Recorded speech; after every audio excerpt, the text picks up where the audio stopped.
پائے.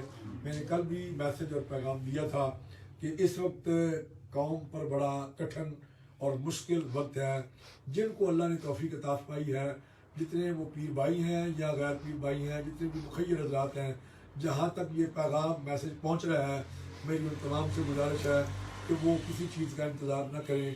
وہ اٹھ کھڑے ہوں اور اپنے دائیں بائیں، اپنی گلیوں میں، اپنی سٹریٹوں میں، اپنے گاؤں میں، جہاں بھی آپ رہ رہے ہیں، دیکھیں کہ اگر کوئی بندہ مستحق ہے، کوئی بندہ امداد کا مستحق ہے، یہ نہ ہو کہ اس وجہ سے کسی کے گھر کا چولہا جو ہے وہ بند ہو گیا ہو اور کسی کے بچے جو ہے وہ بھوکے ہوں.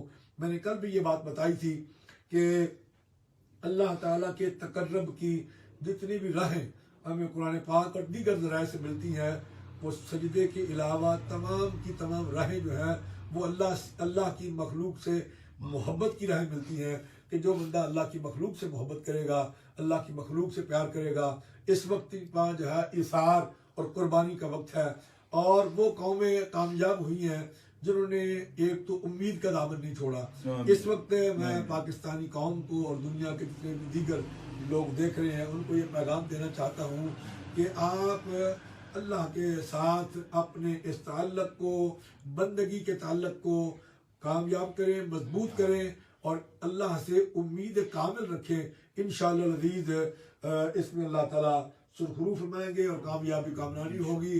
اور اس وبا سے اللہ تعالیٰ امت پر اپنا فضل و کرم فرمائیں گے اور اس وبا سے نجات ہمیں نصیب ہوگی.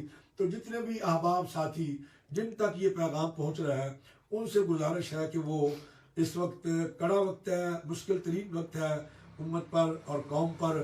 آپ جہاں جہاں دیکھ رہے ہیں آپ کھڑے ہوں اور اپنے اپنے گھروں کے باہر دیکھیں، اپنے اپنے محلوں میں دیکھیں، سٹریٹوں میں دیکھیں، گاؤں میں دیکھیں. اگر کوئی بندہ ایسا ہے تو ان کے ساتھ تعاون کریں، ان تک راشن پہنچائیں، ان تک پیسے پہنچائیں تاکہ ان کے گھر کا چولہا جو ہے وہ بھی جلے اور ان کے بچے کھانا کھا کے آپ کو دعائیں دیں.